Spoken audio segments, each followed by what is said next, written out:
உயர்தரு ஞான குரு உபதேசம் முத்தமிழின் கலையும் கரை கண்டு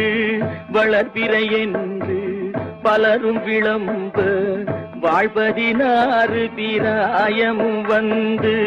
மதன ஸ்வரூபன் இவனென மோக மங்கையர் கண்டு மருண்டு திரண்டு வரிவிழி கொண்டு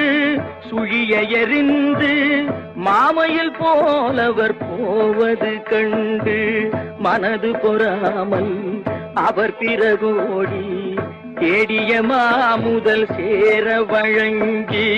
வளமையும் மாறி இளமையும் மாறி வன்பல் விழுந்திரு கண்கள் இருண்டு வயது முதிர்ந்து நரைதிரை வந்து வாத விரோத குரோதமடைந்து